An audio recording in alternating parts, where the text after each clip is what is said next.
Hello everybody and welcome to Leighton Junior Junction, and today I'm going to be doing an extra EM1 speaker to this Class 41 Warship Kernow special, which is the Ark Royal in green, and it's been weathered.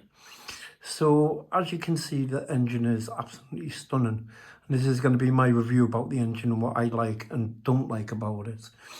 So I bought the chip itself, which is a Locksound version 5 21-pin chip from Roads and Rails, and I bought the EM1 speaker from Roads and Rails, as he said, which was nice of him to actually say it, that the Earth Mover 2 speaker wouldn't fit. It'd have to be moved out to have it fit in, so that was actually quite nice of him. So what I'm going to basically do is I'm going to start my video off with, and I'm basically just going to show you the sound before I've done the speaker in it. So at the minute, inside there is a sugar cube speaker, and I hate these speakers with a vengeance. They're awful. I mean, I feel sorry for people who don't know how to take the engines apart, because these speakers are terrible. I mean, the sound is absolutely abysmal, and it doesn't sound good. It's all tinny and rattly and horrible, and it's just awful.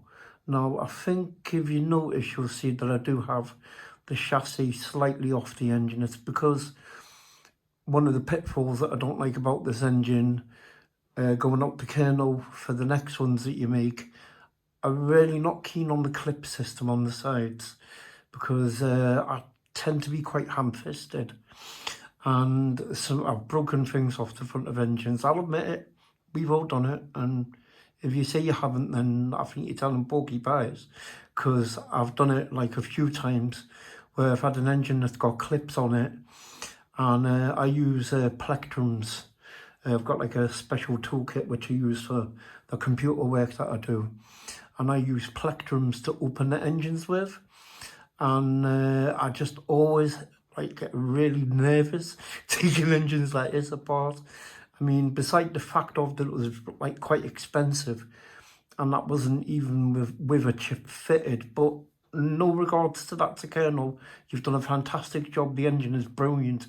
You know, I do like the engine, but I'm just going to shout out to Kernow, if you can do engines that have got screws in the bottom for people like me who get nervous, you know, it'll be a little bit nicer. But apart from that, I'm going to give it 10 out of 10, because even though it was a clip together, it did come apart quite easily, and it did. It was, I got a plectrum at the front, in the side, at the back, at the side, on all four corners, and I gently eased it, and it gently snapped up, and I was quite chuffed that I didn't break anything. I was like, it's, you know, that minute when you go, oh God, that's better. It was like that. So anyways, on the inside, you've got your normal PCB. I'm not going to, what I'll do is on the second part of the video, I'll show you the PCB, and I'll show you the micro plugs and stuff that are on the inside. But for this side of it, what I'm going to do is, the chip that is in it has got a sound file that was created by Richard at Road and Rails himself, and he's done like a Class 41 Warship, and it sounds absolutely brilliant. I'll give kudos to you, Richard. That sounds really nice, my friend. And I hope you do bring a lot more sound files out, because I've been listening to this. Even though it's on a really, really bad speaker, it does sound nice. So what I'm going to do is I'm just going to quickly show everyone. And I mean, I know you've probably heard it before, but I want to review and show you what these speakers sound like without a nice either iPhone speaker or double iPhone speaker or extra bass speaker in the engine. So the first thing I'm going to do is I'm just going to go through a couple of the functions. I won't waffle on forever, so don't worry about that. So this is off the top of my head, because I'm going to print it at the minute. So me trying to remember things is, you know, in one ear and out the other ear. So basically what I'm going to do is I'm going to start the engine up. So obviously, as you all know, function 1 is engine sound. So I'm going to just press it now.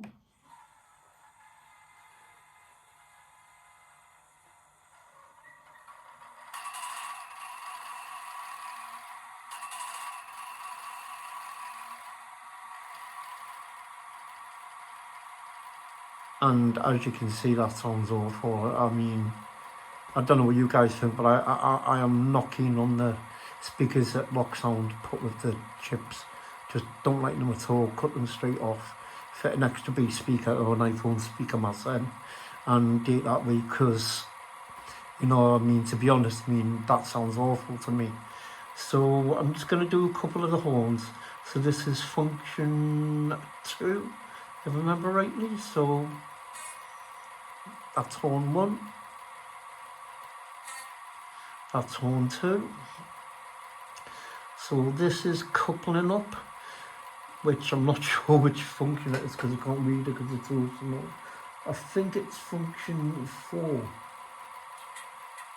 So there's coupling up. There's the cab door. The air, which I couldn't actually get to work. I don't know which one that is. Then there's a flange squeal here as well. If you just bear with me, I'll find the driver's whistle. I spied it before. Ah, there it is. So this is the driver's whistle, which actually is quite loud. It does sound alright, considering. This is sand onto the track. I don't know if you can hear that with that voice. This is meant to be window wipers.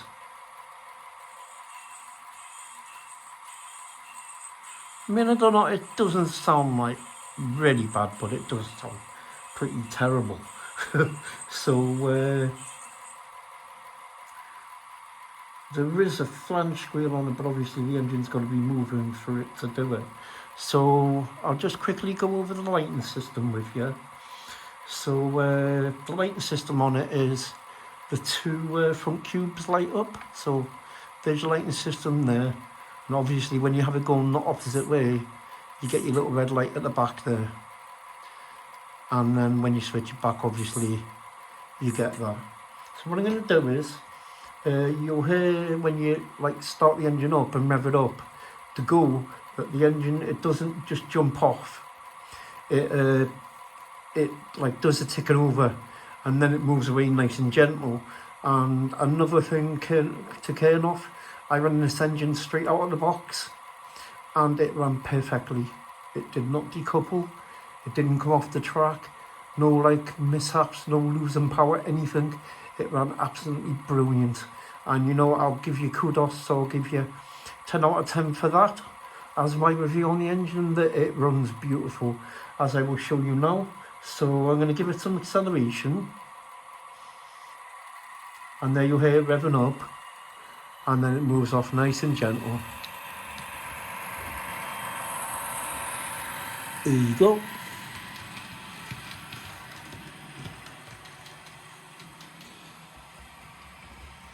And as you can see, the engine moves absolutely beautiful. You know, no problems at all. Goes around the track perfectly. Didn't derail anywhere. Runs really smooth. It's got a nice motor in it. And I'm absolutely impressed as hell with it.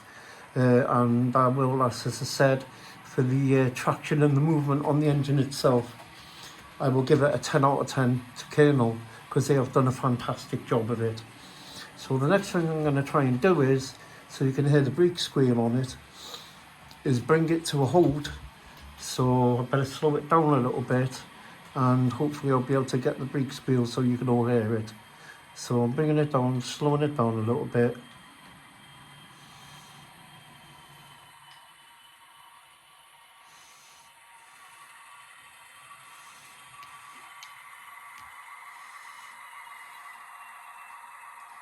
I don't know if you heard that. I think I've just turned the big squeal off, actually. I'm so sorry.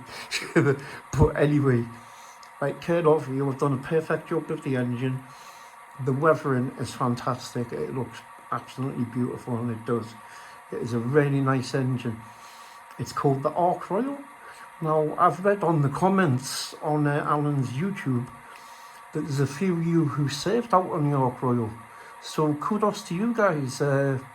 Shout out to you, because my older brother, well, my foster brother, he was in the Royal Engineers, and he was in there for like 30 odd years, and he came out in 2009. And the army like did take care of him or give him that, you know, he got a job at a place called Sodex, or Sodex, I think it's called. I think it sounds a bit rude saying it like that. And it's basically, it's like a restaurant, but it's a restaurant where all the, like the top brass and that go. And he works in there, and it's actually quite a nice, good job for him. So anyway, that's me a little bit of blabber about like what my limited knowledge of the military goes. So what I'm going to do is I'm going to shut the sound down, shut it down, and then I'm going to go over and I'm going to do the fitting of the Earth Mover 2 speaker, and then I'm going to do a review of the packaging and the sleeving that came with the engine itself. So I'll speak to you guys in a minute. Ta-da! Hello everybody, and welcome back to Leighton Junior Junction. So as I said, the second part of my review of this engine is going to be the packaging. Now I'll give it to Kernow Model Rail Centre. They know how to make a nice package box, and this box is like, it's really nice sturdy cardboard. You know, your engine isn't going to get damaged inside here.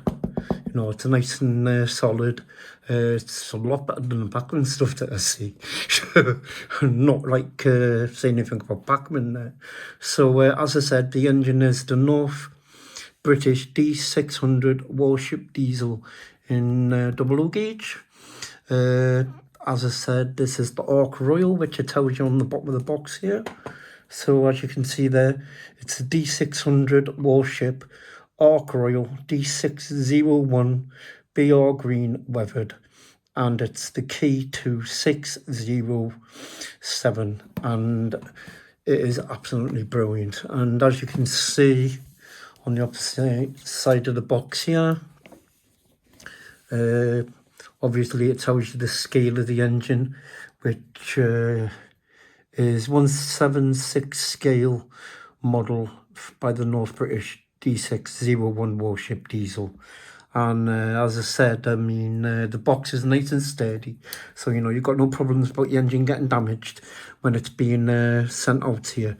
So on the inside of the box, you'll have to bear with me because these boxes are so like well packed that they're quite difficult to get into.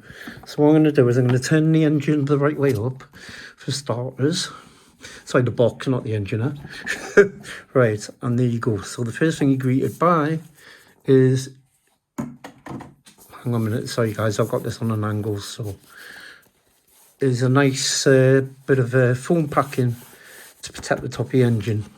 You lift this up, put that to one side, and then you're greeted by this, which is basically a diesel instruction set, and it's showing you like the inside, the bottom of your engine. It tells you how to remove the body. Basically says the body is secured with lugs. See image below. Gently prise the body away from the chassis. Take care as the body will still be attached to the chassis by wires from the circuit board, which it was.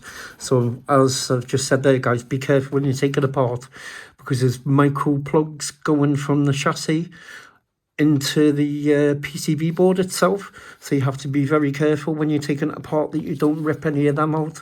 So if you do decide to buy one of these Kernow special engines, then be careful of the micro plugs that you don't accidentally rip them out and end up, you know, having to resolder it, blah blah blah.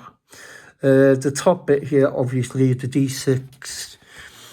D601A diesel instruction sheet basically tells you where to oil your wheels. I mean, I'm not going to patronise you guys, obviously you already know this yourselves, but I'm just want to show you what's on the inside. And you know, this instruction sheet isn't done on like cheap paper, it's, you know, it's done on glossy paper. So on the opposite side of it, it obviously tells you a little bit of the history of the D600. So basically the D600 class itself, excuse me, I'll try that again, where the locomotive the Western region did not want. Wow, okay. The WR required lightweight diesel hydraulic engines of a German design, similar to the Krauss Mafia V200 locomotives. Now, the V200, I think, is a foreign engine. I'm not sure. I'd have to ask Alan on that one. You guys will probably correct me. So anyways, whereas the British Transport Commission, the BTC, obviously you guys would know that, ordered this heavyweight class of 5 to be built on diesel-electric principles.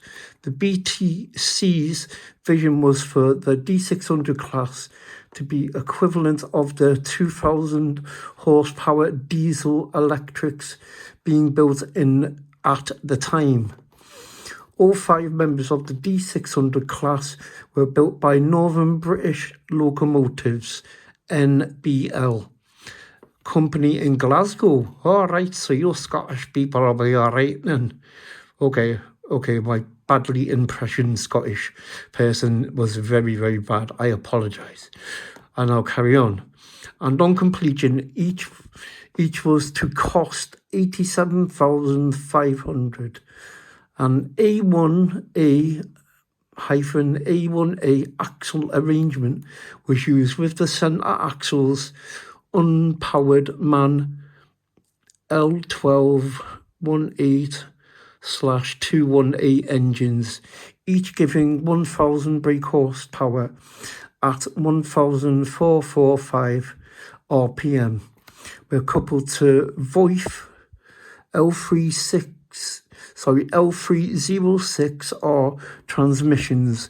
The V12 engines for the first 2 locomotives, D601, were built by MAN in Germany, while the other engines were built by MBL, North British Locomotive, obviously. So there you go. I told you I recognised that B200 was a German engine.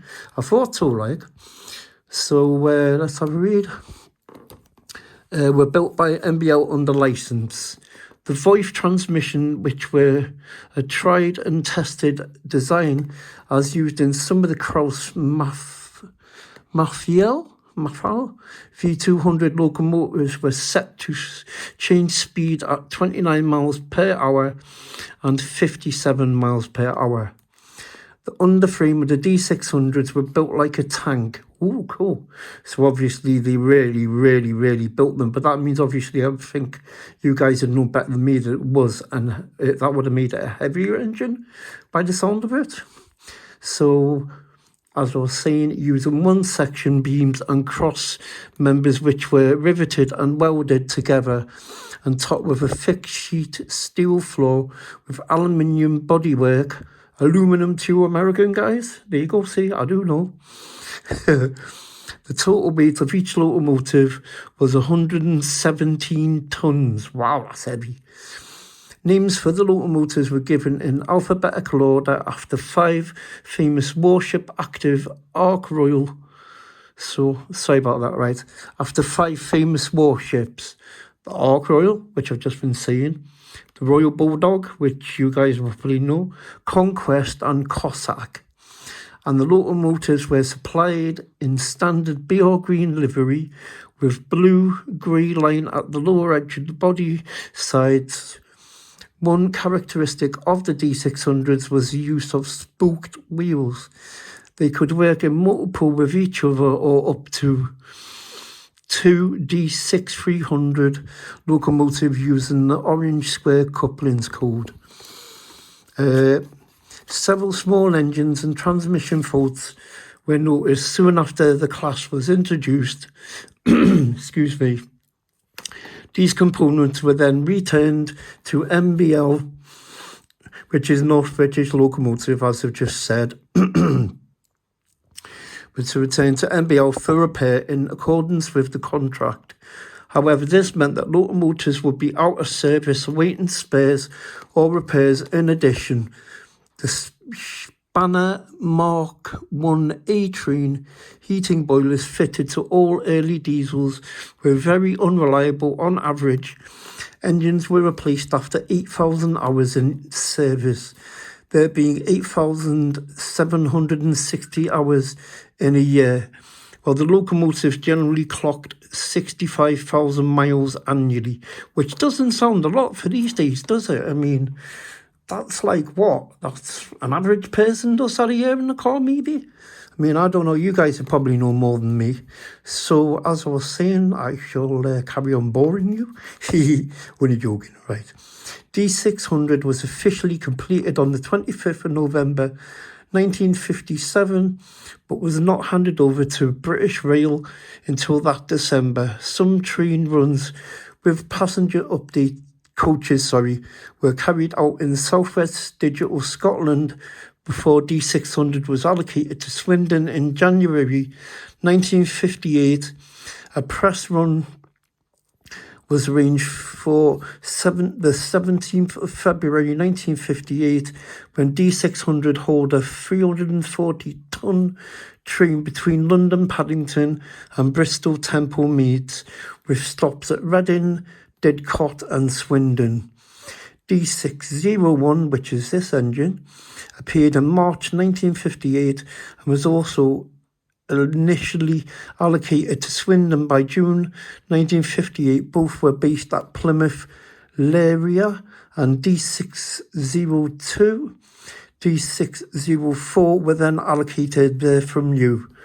Entering service between January 1958 and January 1959, the class initially worked on the London, Plymouth, Penzance route of the Western region. On the 16th of June 1958, D601 hauled the Cornish Riviera Express non-stop from Paddington to Plymouth, the first diesel locomotive to do so. The maximum permitted loads for the D600 on such a run were 410 tons westbound, climbing the 1 in 37 of Dainton Bristol West of England trains until a dozen D800 warships had been accepted into service. Later they were largely restricted to the line west of Plymouth, finally being withdrawn en bloc in December 1967. So I had a pretty short span, didn't it? It was only like 10 years. Well, 9 years actually. So, you know what I mean? I don't know like massively like Alan does about engines, but that seems pretty short for an engine life. So to finish off, by the time of withdrawal, D600 was in all over royal blue with full yellow ends. D602 was blue with small yellow warning panels, and D601/34 was still green, albeit with yellow warning panels. They were noted for being capable of going over 90 miles per hour if worked well, and did not run at 100 miles per hour during their early careers. D603 was damaged in an accident and was returned to North British for repair. In 1960, the cast-light alloy cabs were replaced with sheet steel, as the original MBL subcontractor for these items was not prepared to fabricate a small one-off order. Swindon had a spare cab which wasn't used and survived long after the locos had been withdrawn before finally being sold for scrap. D600 and D601 was sold to Day Woodhams of Barry, which is Barry Island, by the way, I think, in South Wales by the sound of it, and numbers D602, D603 and D604 travelled to Cashmore's at Newport. Yeah, I thought it was Barry, South Wales. These 3 locomotives were cut up by the end of 1968, which is a bit of a shame, you know what I mean? It's pretty shame that they weren't kept and preserved, whereas D600 archive was not scrapped until March 1970. D601 Ark Royal was the subject of failed preservation attempt and languished at Barry for a further 10 years before eventually being cut up in July 1980. And there, as you can see at the bottom, is the engines there themselves. So it's pretty shameful that, you know, that they weren't preserved, because it would have been nice to have, I don't know if you guys know, Alan will probably correct me about it, if there's any still in service anywhere. So there you go. So that's the info sheet that you get with it, which gives you quite a detailed description of the engine itself, tells you all about it, which I've obviously been telling you guys there. So as I said about the packaging, is absolutely brilliant. So as you can see, inside the packaging you'll find your normal couplings, and then your buffer beam accessories by the look of it. Just have a quick look. Try not to drop anything while I'm doing it. Yep, there you go. So these will be your buffer beam accessories, which would be like your pipes that obviously your air hoses for when you're joining your engines. And these will be your standard connectors. Yep.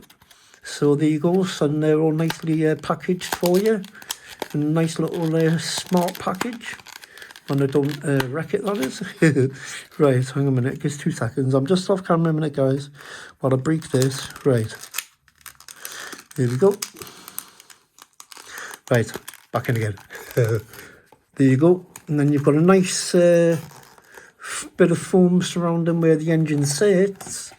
And as you can see, the engine is very well protected. There's foam going across here, across the bottom, at the front here, to protect your engine at the front, to protect the engine there.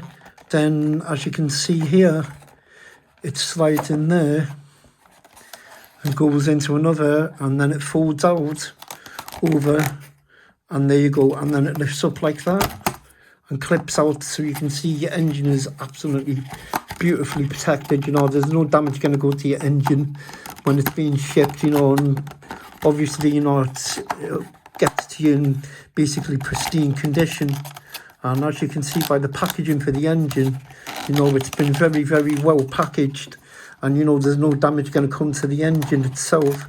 So I'll be giving Kernow another 10 out of 10 for the packaging, because I think the packaging is absolutely brilliant.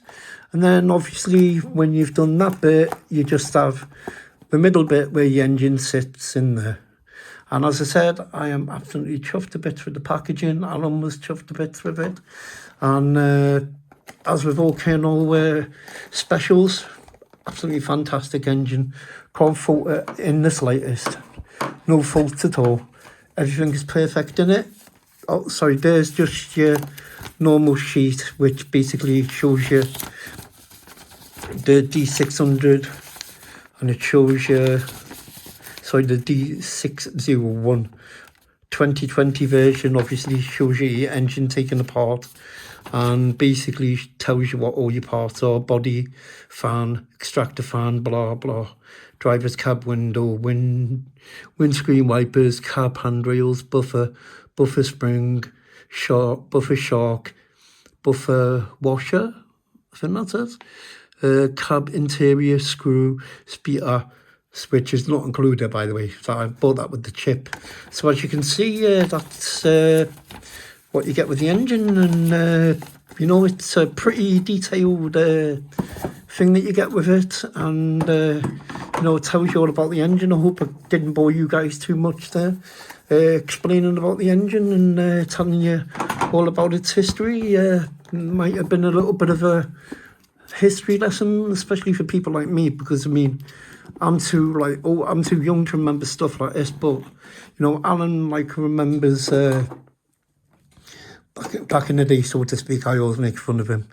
So anyway, and then we come to the engine itself, which is the D601 Ark Royal. Now I do have it apart at the minute because I'm fitting the speaker in a minute. So what I'll do is I'll just bring it down and I'll zoom in, and I hope you guys can see that. Now if you have a look, the weathering is absolutely fantastic.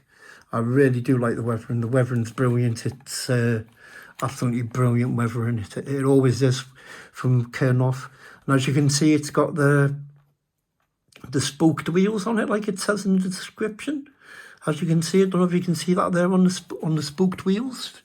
Tell you what, I'll get a pointer instead so I haven't got my fingers in the way.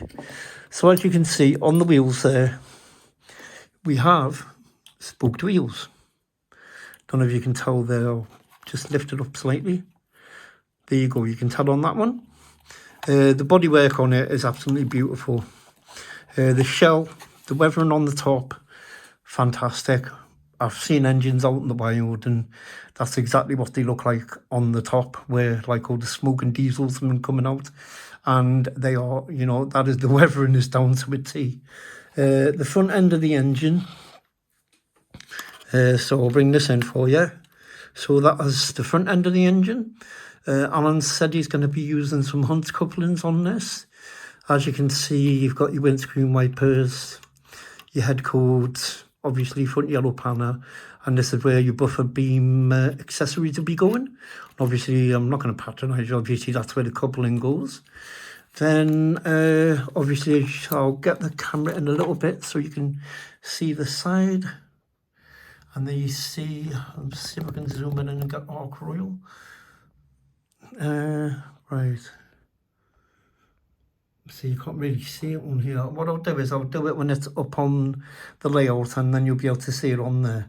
Right, and then obviously what I said about the inside it, excuse me, when you lift it up, be very careful because there's like 4 micro plugs, 1, 2, 3, 4, which basically go into the lights at the front here. And the control your cab lights as well, which is, sorry, F19 on the controls. And basically you have to be so careful of these micro plug things in case, you know, if you like take the engine apart and you like go to lift it right up and you end up ripping the plugs out, you'd end up having to solder them back on again, which I can imagine wouldn't be fun. So there you see, as you see, I left to do my demonstration before the speaker that came with the chip on, which is one of the Sugar Cube speakers, and as you heard for yourselves, those speakers are terrible, and they are awful. I've got a Locksound version 5 chip, as I mentioned before, which I bought from Road and Rails, and that has a Road and Rails exclusive class 41601 sound file on it, and it, as you've heard before, it sounds absolutely brilliant. So I'll give Road and Rails a 10 out of 10 for that. I really like the sound. I really liked all the different horns, the cab's the door slam for the cab, the window wipers are really nice touches done to the engine, and it honestly sounds brilliant, Richard. And my hat off to you, my friend. It is absolutely brilliant. So there you go. So there's the engine itself. So I'm going to cut off now, and then what I'm going to do is I'm going to come back when I'm going to come back, and what I'm going to do is I'm going to fit the speaker to the sound ports. There's sound port 1 there, sound port 2 there, and I'm going to fit it to them. So I'll be back in a moment, so bye-bye for now. Hello everyone and welcome back to Leighton Junction Junior.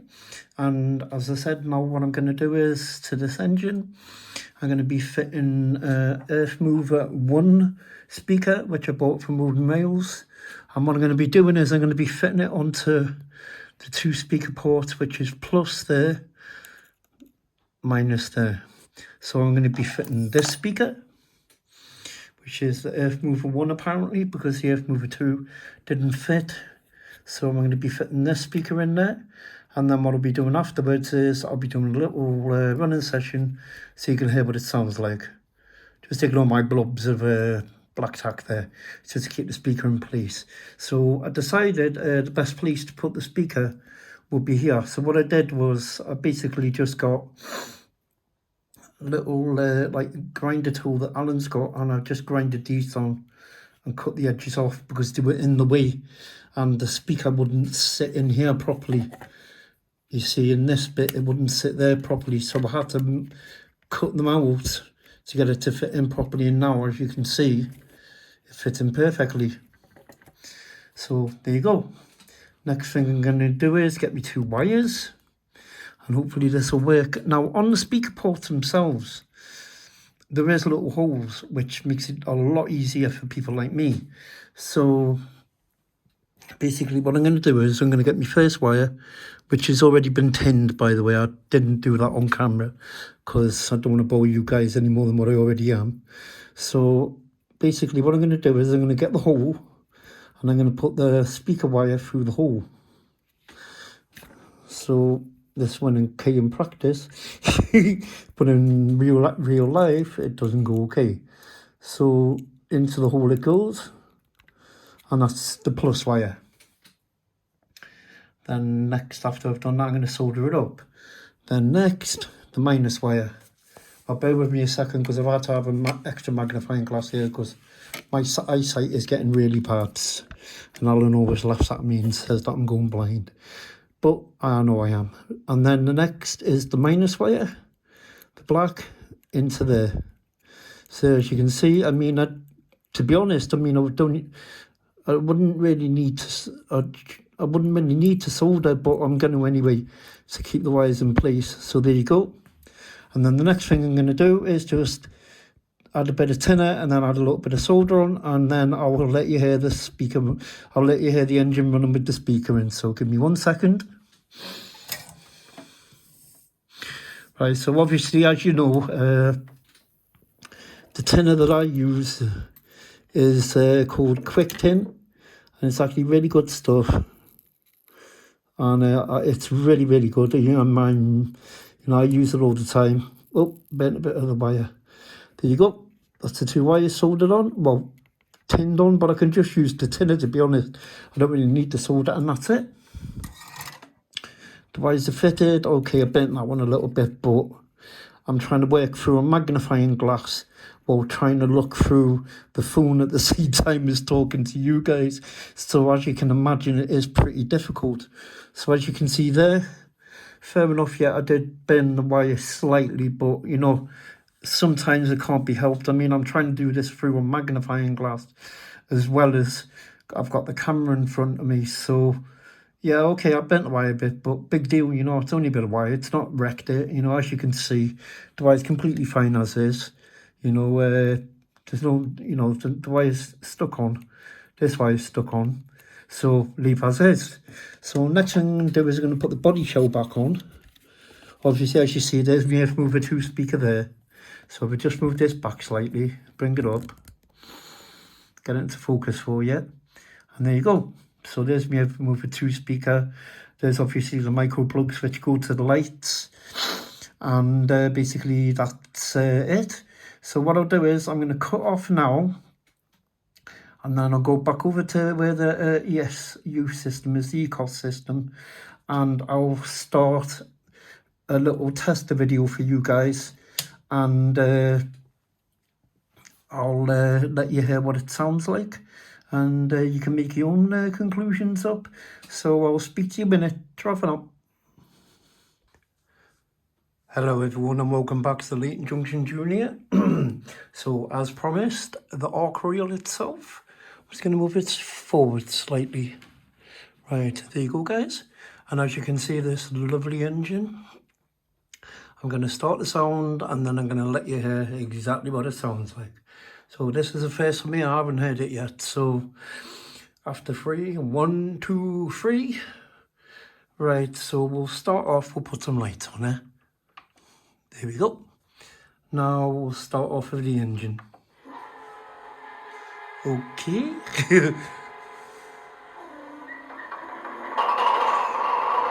Wow.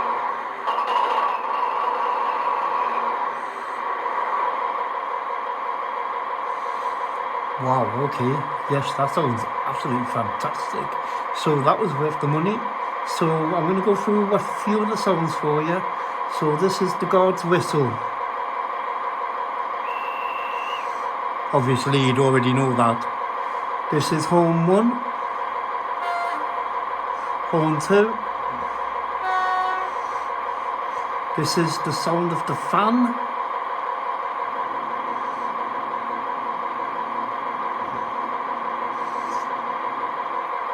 Then coupling up.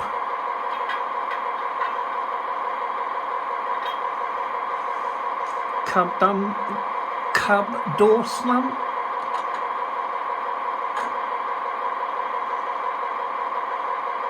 windscreen wipers.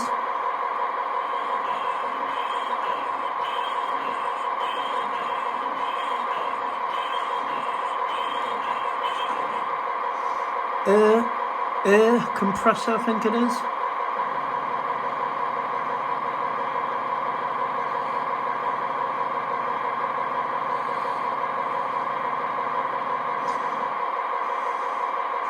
So what I'm going to do is, I'm just going to run it around, and then I'm going to bring it to a halt so you can hear the brake squeal properly.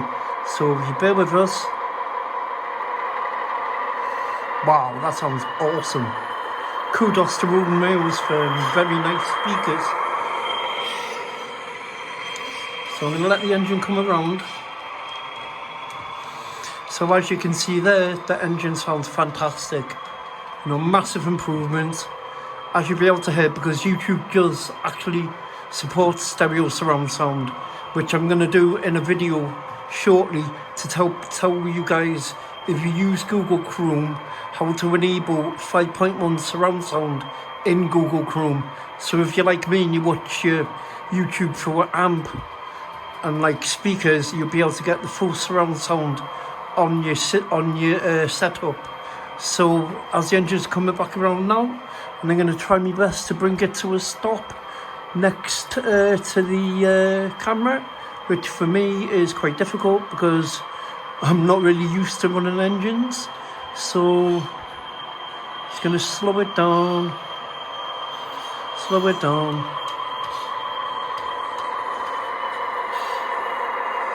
Oh, it's just off. But as you can hear, the brake squeal sounds awesome. I'll just take that back a little bit. There we go. Put the lights back the right way. And as you can hear, that sounds fantastic. And as I say, 10 out of 10 on my review of the Earth Mover 1 speaker. That's the Earth Mover 1 speaker to Roden Rails, Richard. It's a very nice speaker. And thank you for your advice about the parallel speakers, but I only use one, so I don't need to do it in parallel. But I knew what you meant, so thank you for that advice.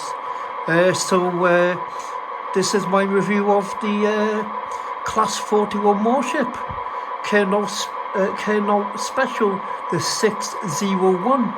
And as you can hear, with the bass enhanced speaker in it, sorry, the Earth Mover 1 speaker in it, it sounds absolutely tremendous. I'm just going to run it down because I just want to finish my review off. And I cannot barely hear myself think with that thing going because it's so loud, but it sounds brilliant. So there you go. So I hope you guys enjoyed my video. And I hope you enjoyed my review of this engine.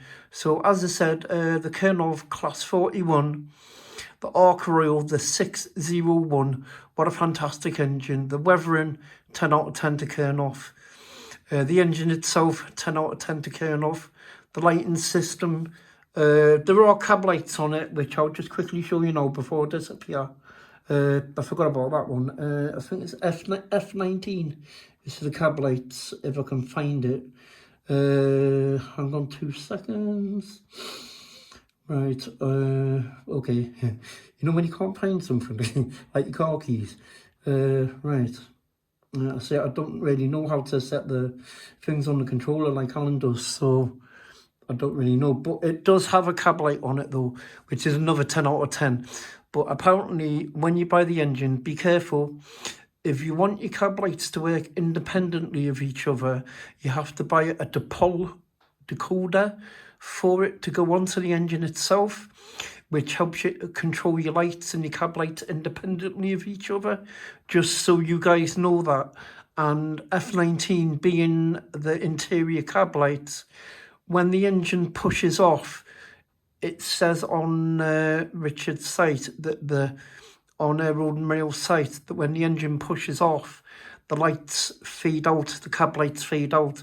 So don't worry if you're running the engine round and then you see your cab lights fading, you're, oh my god, what's going on? It's broke. It's not, it's the way it's meant to be. It's the way it's been set up. And if you read like the functions on Roden Rails that Richard's done for his sound file, he says on there that that's how it works. And as I said, I'm very, very happy, and Alan will be very, very happy once he has a look at the engine and has a little play around with it, because he hasn't had a chance yet. Probably lucky I haven't woken him up. But so there you go. So I hope you guys really enjoyed my review of the Class 41 Warship Kernow Special, the Ark Royal 601. And I'll be doing a video shortly again where I'm going to do, it's like a how-to for people. What I'm going to do is I'm going to show you guys how to put Google Chrome into 5.1 surround sound if you use surround sound. As well, if any of you guys got any computer problems, that's my main thing really. Feel free to ask away, just leave a comment on the comments and I will reply to you, no problem. And if I can help you, I'll help you, okay? So everyone, stay safe, stay home, stay safe. We're all a big community, we're all joined together. All of us real community, stay safe together, look after yourselves, and bye for now, and ta-ra.